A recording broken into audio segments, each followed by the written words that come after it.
Hey folks, what we have here today is called Nations, game called Nations Dice. There's two versions of this. One of them is a deck or a card manipulation game. This is the dice version, which everybody that plays these kind of games would understand. It's usually a simpler version. This game actually is a kind of toned down game that I play a lot called Through the Ages, but it's very quick. This game's a lot faster, a lot more user friendly. So this is probably 25-30 minutes at the tops. It's based around, you get your little place. This one's Rome, Greece, Persia, and Egypt.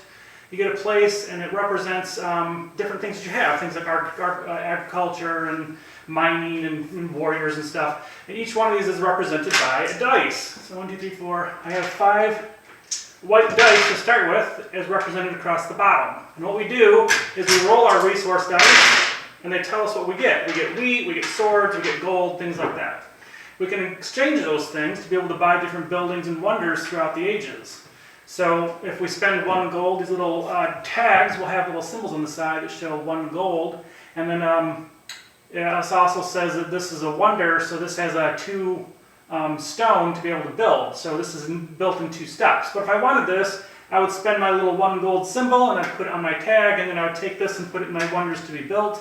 And then if I have stone in a future round, I can build it and then it becomes a thing, and I'll get little tokens that'll tell me I always get a gold every turn, or I always get to re-roll, or I get an extra stone, or whatever it happens to be. The trick of this game is that for each line on this board here, the value goes up. So everything in this bottom row, these require 1 gold or 1 sword to take over. A sword would get you a thing like a land. So if you have 1 sword, you would spend your sword, you'd put it on your spent list, and you would take this, and you've conquered this land. So now you have a knowledge. This is a knowledge symbol. So you take that and put it down here, and now I've got knowledge on my side. So that's awesome. But as it goes up in rows, these would be times 2. So this will cost you 2 gold. This will cost you 3 gold. And then if you get some of these blocks, it will tell you that this one right here is a blue tile.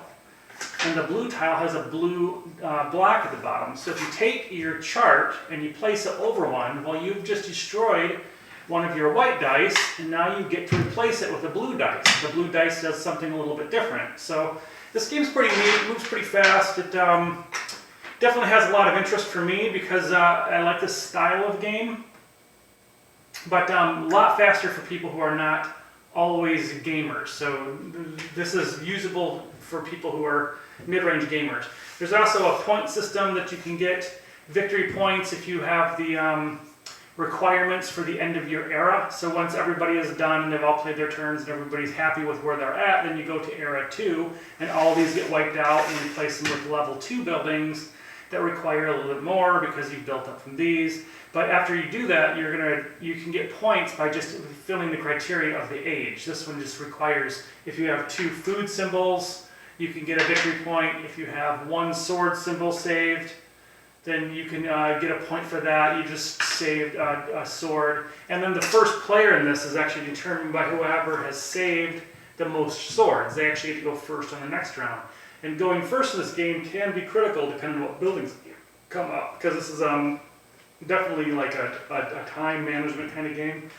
But you go through this, there's only 3 ages, so you're boom, boom, boom, boom, the game's done, you can play another one right away. This game's very turnoverable. So I do recommend this for players that are looking for something fast but still have enough strategy that you don't get bored.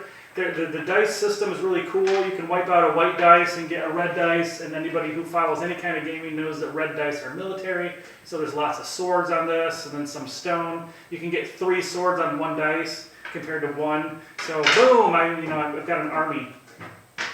The gold dice is all about merchants, so there's actually 3 coins on one side. So instead of 1 coin, you can roll and get lucky and get 3 coins, but there's no change. You can't I'll spend 1 now and then I'll spend 1 later. It's 3 coins, but you could take a top row building and other people might not even be able to afford it. So I mean, there's some really cool manipulation in this game. I haven't played it enough to think that I haven't figured out if you can break it yet, but it flows really nicely, and if you're just looking to play and have fun, this is a great game for that. So thumbs up for Nations. This was a recommendation by one of our patrons, so I'm pretty happy with this as a recommendation. So thumbs up. I'm pretty happy with Nations.